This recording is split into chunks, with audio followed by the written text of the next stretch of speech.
প্রথমে একটা pressure cooker নিয়ে নিলাম, এখানে পরিমাণ মতো তেল দিছি, তেল দেওয়ার পরে পেঁয়াজ কুচি দিছি, সাথে আদা বাটা রসুন বাটা দিয়ে ভালো করে কষা নিছি। এরপর গরু গোস্ত দিছি, গরু গোস্তকে তেলের মধ্যে ভালো করে কষা নিছি।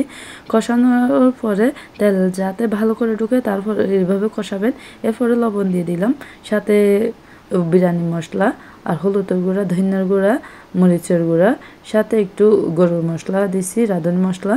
এগুলো দিয়ে ভালো করে কষা নিছি যাতে গোস্তর মধ্যে মশলাগুলো ঢুকে। একদম ভালো করে নাড়াচাড়া করে মশলাগুলো ঢুকার মতো করে কষাই নিছি গরু গোস্তকে। এরপর কাঁচামরিচ দিছি, কাঁচামরিচ দেওয়ার পরে গরুর দুধ দিছি। গরুর দুধটা অবশ্যই দেওয়ার ট্রাই করবেন।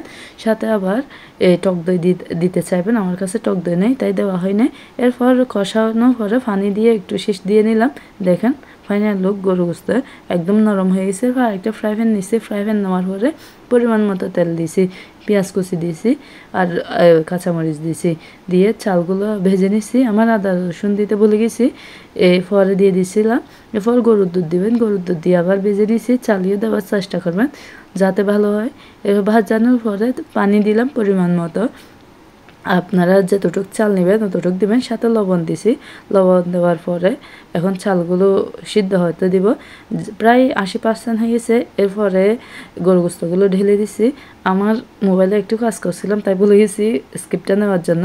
ভালো করে আবার নাড়াচাড়া করে একদম লো হিটে দিয়ে ভাতগুলো ফুটতে দিছি।